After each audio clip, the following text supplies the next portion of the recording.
First, are the ever louder calls for a ceasefire in Gaza not just falling on deaf ears, but perhaps even losing their impact in a news cycle that lurches from one bloody episode of the war to another? Now, I'm really rather hoping that you can persuade me not just that a ceasefire in Gaza might be on the cards, but that calls for a ceasefire are still worth the effort, and not just sort of gesture politics, token expressions, if we like, of outrage, which is a rather defeatist tone from yours truly at such an early hour on a Saturday. But I'll try and explain my cynicism in the vain hope that one or two of you can maybe talk me round.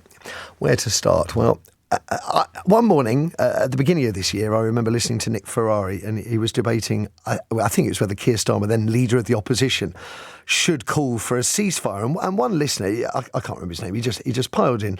He said, what difference is it going to make to Benjamin Netanyahu if Britain says stop killing women and kids? He's not going to listen to us. He's certainly not going to listen to the bloke who's in opposition. That was the main thrust of his argument. Well, and I think I agreed with it. Well, now Starmer is Prime Minister, and he has asked for a ceasefire, or demanded, don't you demand a ceasefire. In July, the new PM said the need for a ceasefire was urgent, but simultaneously he is continuing to supply arms to Israel, which is an absolutely bonkers position to hold. And unsurprisingly, Starmer's demands appeared, for a ceasefire at least, appear to have had zero effect on Netanyahu. And I'm not the only one who thinks it's bonkers to demand a ceasefire while simultaneously furnishing one side of the conflict with weaponry. The much talked about ban on weapon sales to Israel is only partial, which might explain why 100 Labour councillors yesterday signed an impassioned letter to the PM demanding the ban be made total. Good luck with that. Which brings me back to calls for a ceasefire, which was basically the hope of a ceasefire was leading all the serious newspapers yesterday. With the weight of that with the word of ceasefire carry any weight in this particular conflict with Israel? The chance assassination of the Hamas leader Yahya Sinwar this week has generated a small wave of optimism that an end to hostilities could be on the cards. Certainly optimism in our newspapers here. But again, any enthusiasm for a return to peace in Gaza is sort of immediately offset by the fact that much of it has been all but flattened. The 100 Labour councillors also drew attention to, in their letter to an Associated Press report, that Israel is planning to seal off humanitarian aid to northern Gaza, a plan that, if implemented, would mean no food and water for hundreds of thousands of Palestinian civilians who've got nowhere to go. So it's all very fraught still, but this small wave of optimism, that's what I'm sort of clinging on to. I would say it was no better encapsulated than in some Daily Telegraph analysis by Colonel Tim Collins, the former British Army officer, who was also is an SAS and also commander of the Royal Irish during the invasion of Iraq in 2003. And the main thrust of Collins's thinking is that the removal of Sinwar should make a hostage deal much easier to pull together, as Hamas were never going to have handed over their leader to Israel, which was what Israel was looking at as a condition. So my belief, Collins writes, is that demands for a ceasefire from the Biden administration and from the Arab world led by Egypt will be irresistible. I have no doubt that the Israelis will be holding out for one last big punch at Iran in retaliation for its missile attacks on Israel, but the US and regional allies will be saying, enough. This could be the end. The pressure for peace may now prove irresistible, even for Netanyahu. And what, of course, Tim Collins didn't know, because he's not Mystic Meg, is that Israel will continue to pound Gaza overnight last night, and Hamas is still firing back as best it can. Well, Colonel Tim Collins joins me to discuss, I'm delighted to say. Good morning to you, sir. Good morning. I was carried by your wave of optimism, and it lasted almost 24 hours. Well, these things won't happen immediately. The road to a ceasefire is a road to negotiation. And Bibi Netanyahu doesn't want a ceasefire, and he's a man who has to be talked around. I think what the difference between the demise of Yahya Sinwar was that it's within the Hamas leadership, and Khalid Massoul himself, who's actually hiding out in Qatar, and the people on the ground who will be thinking this is an opportunity to stop this. But the most important aspect of it is the United States, and they are America's. The Americans are the Israelis' biggest backers, and they want a ceasefire, and that's where the pressure will come from. And so I think we'll see this unfolding over about the next week. So you still, I'm really pleased to hear you still have that wave of optimism, but right at the beginning of your thesis, you said Netanyahu doesn't want to stop, and there's been no sign yet of anybody actually succeeding in talking around at all. Well, I think that the Israelis feel that, and many of their supporters elsewhere feel that they're on the cusp of a significant blow, and that's particularly aimed at Iran. And I think that the United States are nervous about that. The Iranians are hugely vulnerable because they have a ramshackle regime headed by their own people, and they're entirely dependent on their oil industry in order to supply the subversion that they run around the world. If that oil infrastructure is smashed to pieces, they have nothing to fall back on. And additionally, their nuclear capability, which is much harder, much more robust, is a critical infrastructure. And even if that was damaged, without the oil infrastructure, they couldn't repair it. So that's the Israelis feel they're on the cusp of something enormous. On the other hand, I think the Americans are looking at it and saying, look, this has gone far enough. We want an end to this. And that's because of domestic pressure within the United States. Can I ask, I mean, Hamas, the statements that were coming out overnight were quite robust in their thinking, in their outlook. What condition is Hamas in now? I mean, I can only imagine it must be, I mean, down to the very last, I should think. Well, Hamas itself, the name Hamas is the shortened form of Harakat al-Muqawama al-Islami, which means the Islamic Resistance Movement. But it's shortened to Hamas because in Arabic the word means zeal and enthusiasm. So they can't back down. They can't be seen to back down. What they could do, and what they'll probably want to do, is find some honourable way towards a ceasefire. And they're on the cusp of this because the Israelis, for their own domestic audience, showed the demise of Yahya Sinwar for their own people, but that actually has, in the eyes of people in Gaza, portrayed him as a martyr and a heroic resistance fighter because he wasn't in a tunnel, he wasn't cowering and hiding.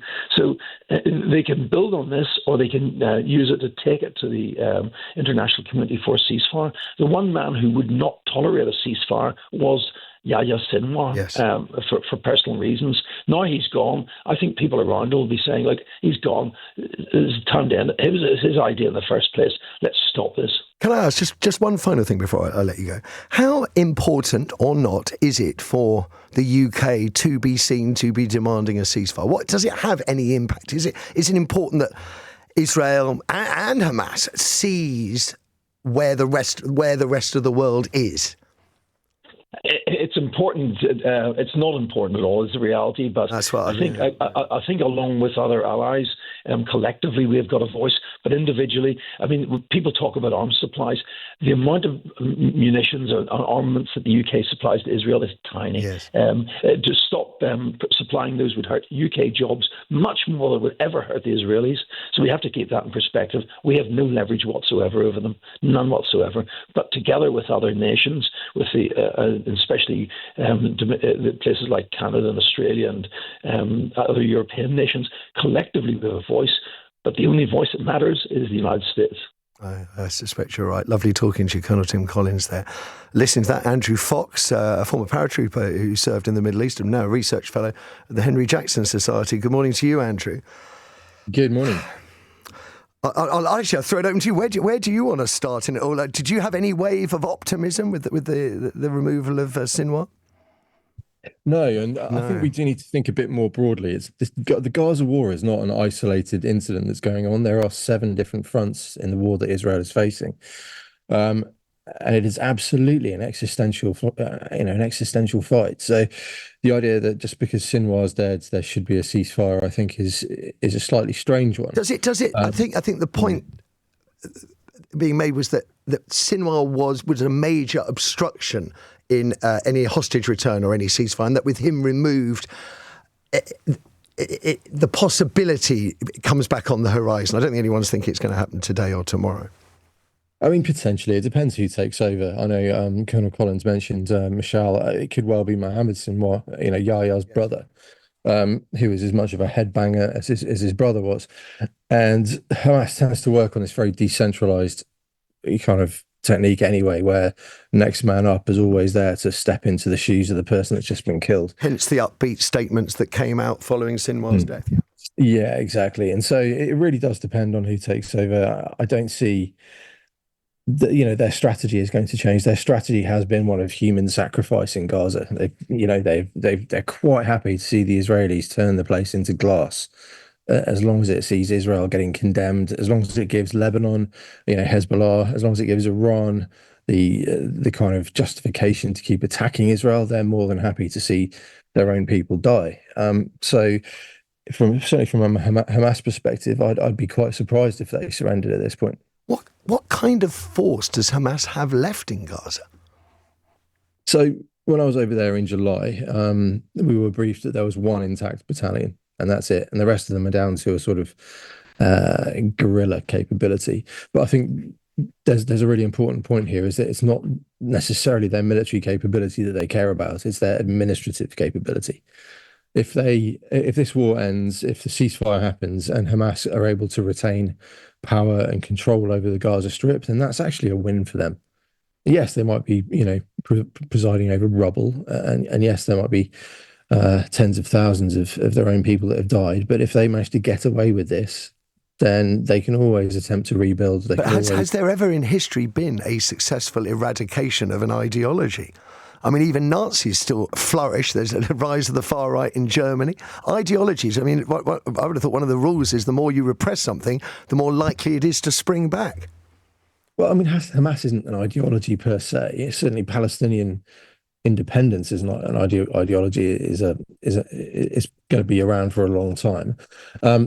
Look, Israel's trying to do one thing here, and that is remove Hamas's strategic capability to do another 7th of October, to fire missiles into Israel, and ideally find somebody else to run the Gaza Strip.